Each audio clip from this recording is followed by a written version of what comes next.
ውድ ቻናላችን ቤተሰቦች እንኳን ወደ ቻናላችን በደህና መጣችሁ። አሁንም ሊቨርፑልን በተመለከቱ ጉዳዮች ተመልሼ መጥቻለሁ። በዚህ ሰዓት የምንመለከተው ሪዮ እንጉሙሃን ይሆናል። ሪዮ እንጉሙሃ ከቼልሲ ወደ ሊቨርፑል ከተዘዋወረ ጀምሮ ለዋናው ቡድንም ይሁን ለአንደር 21 ለአንደር 18 በጣም አስደናቂ የሚባል እንቅስቃሴን እያደረገ ነው የሚገኘው። በዚህ ሲዝንም በፕሪሚየር ሊጉም በሻምፒዮንስ ሊግም የተለያዩ የመጫወቻ እድል ተሰጥቶት በገባ ቁጥር በጣም አብረቅራቂ የሚባል እንቅስቃሴን እያደረገ ነው የሚገኘው። እሁድ ዕለት በፕሪሚየር ሊጉ ከኖቲንግሃም ፎረስት ጋር በተደረገው ጨዋታ ተቀይሮ መግባት በጣም አስደናቂ የሚባል እንቅስቃሴን ማድረግ ችሏል። እድልም መፍጠርም ችሎ ነበረ። ነገር ግን ሂጉ ኤኪቲኬ ሳይጠቀምበት ቀርቷልና ከዚህ ጨዋታ በኋላ የተለያዩ ደጋፊዎች ይህ ተጫዋች በቋሚነት መጀመር አለበት የሚሉ ድምጾችን እያሰሙ ይገኛሉና በዛሬው ቆይታችንም ይህንን የምንመለከት ይሆናል። ይህ ተጫዋች ሪዮ እንጉሙሃ በቋሚነት መጀመር አለበት ወይ፣ ጊዜው አሁን ነው ወይ የሚለውን ጥያቄ የምንመለከት ይሆናል። እናንተስ በዚህ ዙሪያ ያላችሁ ሀሳብ ምንድን ነው? ተጫዋቹ አሁን መጀመር አለበት ወይስ ልክ እንዳሁኑ በዚህ ሲዝን በተለያዩ ጨዋታዎች ላይ ተቀይሮ እንደሚገባው ከዚህ በኋላስ ተቀይሮ እየገባ ነው መጫወት ያለበት ብላችሁ ታስባላችሁ? ሀሳባችሁ እንዳለ ኮሜንት ሴክሽን ላይ በመጻፍ አሳውቁኝ። እንደዚሁም ሰብስክራይብ፣ ላይክ፣ ሼር እያደረጋችሁ የቻናሉ ቤተሰብ እንድትሆኑ በአክብሮት እጠይቃለሁ። አሁን በቀጥታ ወደ ፕሮግራማችን የምናመራ ይሆናል። አብራችሁን ቆዩ። በሙሉ ስሙ ሪዮ ቺሞ እንጉሙሃ ነው የሚባለው። ኦገስት 29 2008 ላይ ነበረ በለንደን ሂቨሪንግ በምትባለ ቦታ የተወለደው። 8 ዓመቱ ላይ ሲደርስም የቼልሲን የአካዳሚ ቡድንን መቀላቀል ይችላል። እስከ 2024 ድረስም በቼልሲ መቆየትም ችሎ ነበረ። በዚህ ቆይታውም እንግዲህ በጣም አስደናቂ የሚባል እንቅስቃሴን ማድረግም ችሎ ነበረ። የተለያዩ ክለቦችንም ቀልብም መሳብም ችሎ ነበረ። እንዲሁም በዚህ ተጫዋች ዙሪያ ጆን ቴሪ እንደተናገረው ከሆነ በጣም አስደናቂ የሚባል ተጫዋች ነው። በጣም ትልቅ ታለንት ያለው ተጫዋች ነው። ለወደፊቱ ትልቅ ቦታ ላይ መድረስ የሚችል ተጫዋች ነው የሚል አስተያየትን ሲሰጥም ተደምጧል። እና ቼልሲዎችም ይህንን ተጫዋች ለማቆየት በጣም ከፍተኛ ጥረት አድርገው ነበረ። ነገር ግን ተጫዋቹ በቼልሲ ከመቆየት ይልቅ ወደ ሊቨርፑል ለመምጣት ውሳኔውን አሳልፏል። በተለይ ደግሞ ሊቨርፑሎች 2022-23 የውድድር ዘመን ላይ የሊግ ካፑን ዋንጫ በሚያነሱበት ሰዓት የፍጻሜው ጨዋታ ላይ ከቼልሲ ጋር ነበር የተገናኙት እና በዛ ጨዋታ ላይ እንደተመለከታችሁት አብዛኛውን ወጣት ተጫዋች ነበረ የተጠቀሙት። በዛ ወጣት ተጫዋች ተጠቅመው ደግሞ የፍጻሜውን ጨዋታ አሸንፈው ዋንጫውን ማንሳት ችሏልና ያ ጨዋታ ደግሞ ሪዮ እንጉሙሃ ከቼልሲ ይልቅ ወደ ሊቨርፑል እንዲያቀና ከፍተኛ ተጽዕኖ እንደፈጠረበትም ነው እየተነገረ የሚገኘው። ከዛ በተጨማሪም የርገን ክሎፕም ተጫዋቹን አነጋግረውታል ነው እየተባለ የሚገኘው ነው። በስተመጨረሻም ወደ ሊቨርፑል ለማቅናት ወስኗል። ነገር ግን ወዲያው አልነበረም ወደ ሊቨርፑል መቀላቀል የቻለው። ትንሽ ጊዜ ፈጅቶበታል ወደ ሊቨርፑል እስኪቀላቀል ድረስ። በተለይ ደግሞ በሊቨርፑልና በቼልሲ መካከል ሰጣ ገባ ውስጥ መግባታቸው ተጫዋቹ ዘግየት ብሎ ሊቨርፑልን እንዲቀላቀል አድርጎታል። በስተመጨረሻም ግን ሴፕቴምበር ወር ላይ 2024 ላይ የሊቨርፑል አካዳሚን መቀላቀል ችሏል። ነገር ግን በአካዳሚው ብዙ አልቆየም። በቀጥታ ወደ ዋናው ቲም እንዲያርግ ነው የተደረገው። በእርግጥ አሁንም ድረስ ወደ አካዳሚ እየገባ አንዳንድ ጨዋታዎችን እያደረገ ነው የሚገኘው። ነገር ግን ደግሞ ካለፈው ሲዝን ጀምሮ በአንዳንድ ጨዋታዎች ላይ ወደ ዋናው ቲም እየሄደ እንዲጫወትም ማድረግ ችሏል። በተለይ ባለፈው ሲዝን በካፕ ጨዋታዎች ላይ ነበር ብዙ ጨዋታዎችን ሲያደርግ የተመለከተ ነው። በቅድመ ውድድር ዝግጅት ጨዋታዎች ላይ ደግሞ በቋሚነት እንዲጀምርም ተደርጎ የተለያዩ ጨዋታዎችን ሲያደርግ ነበረ። ጎሎቹንም ሲያስቆጥርም መመልከትም ችለናል። ከዛ በኋላ ነው እንግዲህ ሊቨርፑሎች እንቅስቃሴውን ተመልክተው ሉዊስ ዲያዝ ቢለቅም እንኳን በግራ ክንፍ ቦታ ላይ የሚጫወት ሌላ ተጫዋች ማምጣት የለብንም ብለው የወሰኑት። ምክንያቱም ደግሞ ሌላ ተጫዋች የሚያመጡ ከሆነ ሪዮ እንጉሙሃ የሚጫወትበት ደቂቃ በጣም አናሳ ነው የሚሆነው። በካራባኦ ካፕና በኤፍኤ ካፕ ላይ ተቀይሮ ቢገባ ነው እንጂ በቋሚነት የሚጀምርበት ጨዋታ ማግኘት ለሱ በጣም ከባድ ይሆንበታል በሚል ያንን ውሳኔ ማስተላለፍም ችሏል። እናም በዚህ ውሳኔ ምክንያትም ካለፈው ሲዝን አንጻር በዚህ ሲዝን የተለያዩ የመጫወቻ ደቂቃዎችን ማግኘትም ችሏል። በእርግጥ ካሳየው እንቅስቃሴ አንጻር አሁንም ካገኘው የመጫወቻ እድል የበለጠ የመጫወቻ እድል ሊያገኝ ይገባው ነበረ። እንደዛም ቢሆንም ግን ካለፈው ሲዝን አንጻር የተሻለ የሚባል የመጫወቻ እድል ማግኘትም ችሏል። በእነዚህ ባገኛቸው አጋጣሚዎችም ደግሞ ምን ያህል ኳሊቲ ያለው ተጫዋች እንደሆነ በደንብ ያስመለከተበትም ሁኔታ መመልከትም ችለናል። ከመጀመሪያው ቀን ጀምሮ እንግዲህ በጣም ጥሩ የሚባል እንቅስቃሴን ሲያደርግም ነው የተመለከትነው። በተለይ ደግሞ ከኒውካስል ጋር በተደረገው ጨዋታ ላይ በጣም ትልቅ ተጽዕኖ መፍጠር የቻለ ተጫዋችም ሆኖ መመልከትም ችለናል። በመጨረሻው ደቂቃ ላይ ነበረ ጎል አስቆጥሮ ሊቨርፑል አሸናፊ ሆኖ እንዲወጣ ማድረግ የቻለው። ከዛ በኋላም ከበርንሌ ጋር በተደረገ ጨዋታም የተለያዩ እድሎችንም ሲፈጥር ተመልክተናል። ከዛ በኋላም አንዳንድ በጣም ምርጥ የሚባሉ እንቅስቃሴዎችንም ሲያደርግ የተመለከትንባቸውም አጋጣሚዎችም አሉ። በቅርቡም ከኖቲንግሃም ፎረስት ጋር በተደረገው ጨዋታ ላይም ተቀይሮ ገብቶ ምን ያህል ጨዋታውን እንደቀየረው በደንብ የተመለከትንበት ሁኔታ መፈጠር ችሏል።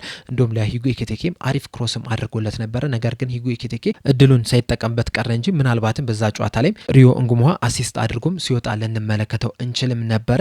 ከዛ በተጨማሪም በኤፍኤ ካፑም ከብራይተን ጋር በተደረገው ጨዋታም ጎልም አስቆጥሮ ነበረ። ነገር ግን ዳኛው ኦፍሳይድ ነው በሚል ሽሩታል። ምናልባት ቫር በዛ ጨዋታ ላይ ቢኖር ኖሮ ያቺ ግብ የመጽደቅ እድሏ በጣም ከፍተኛ ነው የነበረው። ነገር ግን ሳይጸድቅ ቀርቷል። እንደዛም ቢሆንም ግን ምን አይነት ኳሊቲ ያለው ተጫዋች እንደሆነ በደንብ የተመለከትንበትም አጋጣሚም ሆኖ ማለፍ እችሏልና በእነዚህ ጨዋታዎች ላይ እንግዲህ ያሳየው እንቅስቃሴ ከዚህ በኋላ በቋሚነት መጀመር የለበትም ወይ የሚል ጥያቄ እንዲነሳ አድርጎታል። የተለያዩ አስተያየቶችም እየተሰጡ ነው የሚገኙት። ትናንትናም እንደነገርኳችሁ ጂሚ ካራጋር ከጨዋታው በኋላ ሪዮ እንጉሙሃ የተሻለ የሚባል የመጫወቻ እድል ሊሰጠው ይገባል፣ እዚሁም በፕሪሚየር ሊጉም አንዳንድ ጨዋታዎች ላይ በቋሚነት ሊጀምር ይገባል የሚል አስተያየትን ሰጡ። ጂሚ ካራጋር ይህንን አስተያየት እንዲሰጥ ያደረገው በኖቲንጋም ፎረስት ጨዋታ ላይ ኮዲ ጋክፖና መሐመድ ሳላ በሜዳ ላይ ለ77 ደቂቃዎች ያህል መቆየት ችለው ነበረ። ነገር ግን እነዚህ ተጫዋቾች በ77 ደቂቃ ያህል ያደረጉትን እንቅስቃሴና ሪዮ እንጉሙሃ 77ኛው ደቂቃ ላይ ተቀይሮ ገብቶ ያደረገውን እንቅስቃሴ ሲያወዳድረው የሪዮ እንጉሙሃ በጣም የተሻለ የሚባል ተጽዕኖ መፍጠር ችሏልና የተሻለ የመጫወቻ እድል ሊሰጠው ይገባል የሚል አስተያየትን ነው የሰጠው እና በዛ ጨዋታ ላይ መሐመድ ሳላ በቆየባቸው ደቂቃዎች ያደረገው እንቅስቃሴና ሪዮ እንጉሙሃ ያደረገውን እንቅስቃሴ ስንመለከት መሐመድ ሳላ 77 ደቂቃዎችን መጫወት ችሏል። ሪዮ እንጉሙሃ ደግሞ 13 ደቂቃ ጭማሪዎቹን ደቂቃዎችን ብቻ ነበረ መጫወት የቻሉና በዚህ ቆይታቸው መሐመድ ሳላ ምንም የተሳካ ድሪብል ማድረግ አልቻለም። ምንም ተጫዋች ማለፍ አልቻለም። ሪዮ እንጉሙሃ በአንጻሩ በነዛ ደቂቃዎች 3 ጊዜ ድሪብል ማድረግ ሲችል ከሶስቱ ደግሞ ሁለቱን ማሳካት ችሏል። 67% የተሳካ ድሪብል ማድረግ ችሏል። 2 ጊዜ ተጫዋቾችን ማለፍ ችሏል። ኤክስፔክትድ አሲስትን ስንመለከት ደግሞ መሐመድ ሳላ 0.23 ኤክስፔክትድ አሲስት ሲያስመዘግብ ሪዮ እንጉሙሃ 0.42 ኤክስፔክትድ አሲስት ማስመዝገብ ችሏል። በተቃራኒ ቦክስ ውስጥ በመንካት ደግሞ መሐመድ ሳላ የተሻለ ነው የነበረው። 2 ጊዜ መንካት ሲችል ሪዮ እንጉሙሃ 1 ጊዜ መንካት ችሏል። የተሳኩ ክሮሶችን በማድረግም ስንመለከት ሪዮ እንጉሙሃ በጣም የተሻለ ነው የነበረው። 1 ጊዜ ሙከራ አድርጎ አንዱም የተሳካ ክሮስ ሆኖለታል። መሐመድ ሳላ በአንጻሩ 4 ጊዜ ሞክሮ ምንም የተሳካ ክሮስ ማድረግ አልቻለም። ቻንስ ክሬት በማድረግ ደረጃ ሁለቱም አንዳንድ ጊዜ ቻንሶችን ክሬት ማድረግ ችሏል። ደቂቃውን ግን መርሳት የለብንም። መሐመድ ሳላ 77 ደቂቃዎች ያህል በሜዳ ላይ መቆየት ችሎ ነበረ። ሪዮ እንጉሙሃ በአንጻሩ 13 ደቂቃዎችን ያህል ነው በሜዳ ላይ መቆየት ቻለውና ይህንን ስናነጻጽረው እንግዲህ ሪዮ እንጉሙሃ በጣም የተሻለ የሚባል ጽኖ መፍጠር ችሏል። መሐመድ ሳላ ብቻ አይደለም፣ ኮዲ ጋክፖ ራሱ በጣም የወረደ እንቅስቃሴ ነበረ በዛ ጨዋታ ላይ ማድረግ የቻለው። በአጠቃላይ በዚህ ሲዝን የክንፍ ተጫዋቾች ጥሩ የሚባል ጊዜን እያሳለፉ አይደለም የሚገኙት። መሐመድ ሳላ የሚሆን ኮዲ ጋክፖ በጣም መጥፎ የሚባል ሲዝንን እያሳለፉ ነው የሚገኙትና ሪዮ እንጉሙሃ ደግሞ ከነዚህ ሁለት ተጫዋቾች በጣም የተሻለ የሚባል ሲዝንን እያሳለፈ ነው የሚገኘውና ከዚህ የተሻለ የመጫወቻ እድል ሊሰጠው ይገባል እየተባለ የሚገኘው በዚህ ምክንያት ነው። እስካሁን ድረስ እንግዲህ ያደረጋቸውን ጨዋታዎች ስንመለከት በፕሪሚየር ሊጉ 89 ደቂቃዎችን መጫወት ይችላል ከ9 ጨዋታዎች ማለት ነው። ይህ ማለት እንግዲህ በአቬሬጅ 10 ደቂቃዎችን ነው እየተጫወተ የሚገኘው። በእነዚህ 87 ደቂቃዎች ደግሞ አንድ ጎል ማስቆጠር ይችላል። በሻምፒዮንስ ሊጉ እስካሁን ድረስ 2 ጨዋታዎችን ማድረግ ይችላል። 39 ደቂቃዎችን በድምር ማድረግ ይችላል። ይህ ማለት እንግዲህ በጨዋታ 20 ደቂቃዎችን ነው እየተጫወተ የሚገኘው። በኤፍኤ ካፕ 2 ጨዋታዎችን ሲጫወት በእነዚህ 2 ጨዋታዎች ደግሞ 86 ደቂቃዎችን ያህል መጫወት ይችላል። በካራባኦ ካፕ ተመሳሳይ 2 ጨዋታዎችን ተጫውቷል። 161 ደቂቃዎችንም መጫወት የቻለ ተጫዋች ነው። በፕሪሚየር ሊግ 2 ደግሞ 2 ጨዋታዎችን ሲጫወት 114 ደቂቃዎችን ነበረ በሜዳ ላይ መቆየት የቻለው። በዚህ ቆይቶም አንድ ጎል ማስቆጠር ችሏል። እናም በአጠቃላይ እስካሁን ድረስ 489 ደቂቃዎችን መጫወት የቻለ ተጫዋች ነው። በጨዋታ ከተመለከትነው 17 ጨዋታዎችን መጫወት ይችላል። እዚህም ጨዋታዎች ደግሞ 2 ግቦችን ማስቆጠር የቻለ ተጫዋች ነው። 17 ጨዋታዎች ስንል በጣም ብዙ ጨዋታዎች የተጫወተ ሊመስለን ይችላል። ነገር ግን በእነዚህ 17 ጨዋታዎች 489 ደቂቃ ብቻ ነው የተጫወተው። ወደ ሙሉ ጨዋታዎች ስናመጣው 5 ጨዋታ ከግማሽ ያህል ጨዋታዎችን ነው መጫወት የቻለውና በእነዚህ ጨዋታዎች 2 የጎል ኮንትሪቢዩሽን ማድረግ ደግሞ በጣም አስደናቂ የሚባል ይመስለኛል። በተለይ ደግሞ እድሜውን ከተመለከተን ገና 17 ዓመቱ ላይ ነው የሚገኘው። በቅርቡም ነው 17 ዓመቱ ላይ መግባት የቻለው። ሲዝኑ ሲጀመር ገና 16 ዓመቱ ላይ ነው የነበረው እና በዚህ እድሜው ግን በጣም አስደናቂ የሚባል እንቅስቃሴን እያደረገ ነው የሚገኘው። ከሊቨርፑል ስኳድ ውስጥም ለየት ያለ አይነት ፕሮፋይል ያለው ተጫዋች ነው። በጣም ዳይሬክት የሆነ ተጫዋች ነው። እንደዚሁም ደግሞ ድሪብል ማድረግ የሚችል ተጫዋች ነው። በጣም ለየት ያለ ዳይሜንሽን ለክለቡ መስጠት የሚችል ተጫዋች ነው። እንደዚሁም ክሬቲቭ የሚባል የፊት ለፊት መስመር ተጫዋች ነው። ቨርሳታይል የሚባልም ተጫዋች ነው። በዚህ ሲዝንም በግራ ክንፍም በቀኝ ክንፍም ሲጫወት የተመለከትነው ተጫዋች ነው። እንደውም በቅርቡ ራሱ ከኖቲንጋም ፎረስት ጋር በተደረገው ጨዋታ ላይ ጨዋታውን ሲጀምር ተቀይሮ ሲገባ በግራ ክንፍ ላይ ነበረ የተጫወተው። ነገር ግን ከትንሽ ደቂቃዎች በኋላ አሰልጣኙ ወደ ቀኝ ክንፍ እንዲወጣም አድርጎታል። በዛም ጥሩ የሚባልን ጨዋታን መጫወትም የቻለ ተጫዋች ነው። ነው። ፊዚካሊም ጥሩ የሚባል እንቅስቃሴን እያደረገ ነው የሚገኘው። በገባባቸው ጨዋታዎች ላይም ሁላም ራሱ በጣም ጥሩ የሚባል እንቅስቃሴን እያደረገ ነው የሚገኘው። ምን አይነት ኳሊቲ ያለው ተጫዋች እንደሆነ በእያንዳንዱ ጨዋታ ላይ እያስመለከተ ነው የሚገኘው። እንደዚሁም ደግሞ ለጎልም አይን ያለው ተጫዋች ነው። ጎሎችን የሚያስቆጥር አይነት ተጫዋች ነው። እናም በአጠቃላይ በዚህ ሰዓት ላይ በቋሚነት መጀመር የሚያስችል ብቃት ላይ እንደሆነ እንግዲህ በተለያዩ ጨዋታዎች ላይ እያስመለከተ ነው የሚገኘው። ነገር ግን ይህንን ተጫዋች በቋሚነት እናሰልፈው ወይስ አናሰልፈው የሚለው ጥያቄ ላይ ግን በጣም በጥንቃቄ ነው መወሰን መቻል ያለብን። ምክንያቱም ደግሞ ገና 17 ዓመቱ ላይ የሚገኝ ተጫዋች ነው።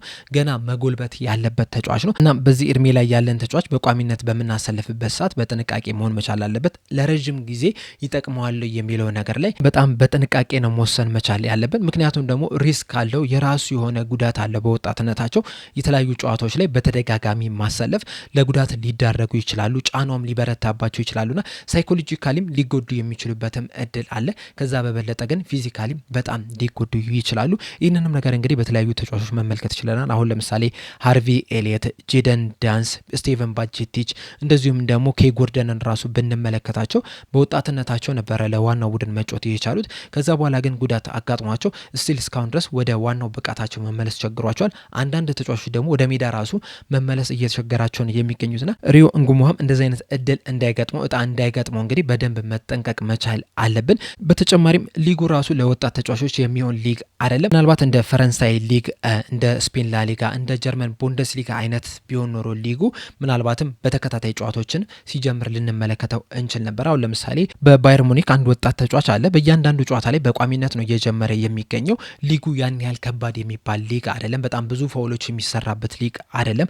በጣም ፊዚካል የሆነ ዲማንዲንግ የሆነ ሊግ አይደለም። ፕሪሚየር ሊጉ ግን የዛ ተቃራኒ ነው። እናም በዛ ምክንያትም በጣም ብዙ የመጮቻ እድል ለወጣት ተጫዋች መስጠት በጣም ሪስክ ያለው ስለሆነ ሊሆን ይችላል። እስካሁን ድረስ አሰልጣኝ አርነ ስሎት ብዙ የመጮቻ እድል እየሰጡት ያለው ነው። በእርግጥ በቅርብ ጊዜያቶች የተሻለ የሚባል የመጮቻ እድል እየሰጡት ነው የሚገኙት። ነገር ግን ከተጫዋቹ ብቃት አንጻር ስንመለከተው ከዚህ የተሻለ የመጮቻ እድል ሊሰጠው ይገባ ነበር። ከዛ በተጨማሪም ደግሞ በዚህ ሰዓት ላይ ያሉት የክንፍ ተጫዋቾች መሐመድ ሳላህና ኮዲ ጋክፖ ከሚያደርጉት እንቅስቃሴ አንጻር ስንመለከተው ሪዮ እንጉሙሃ የተሻለ የሚባል የመጮቻ እድል ሊሰጠው ይገባ ነበረ የሚል ሀሳብ ነው ያለኝ።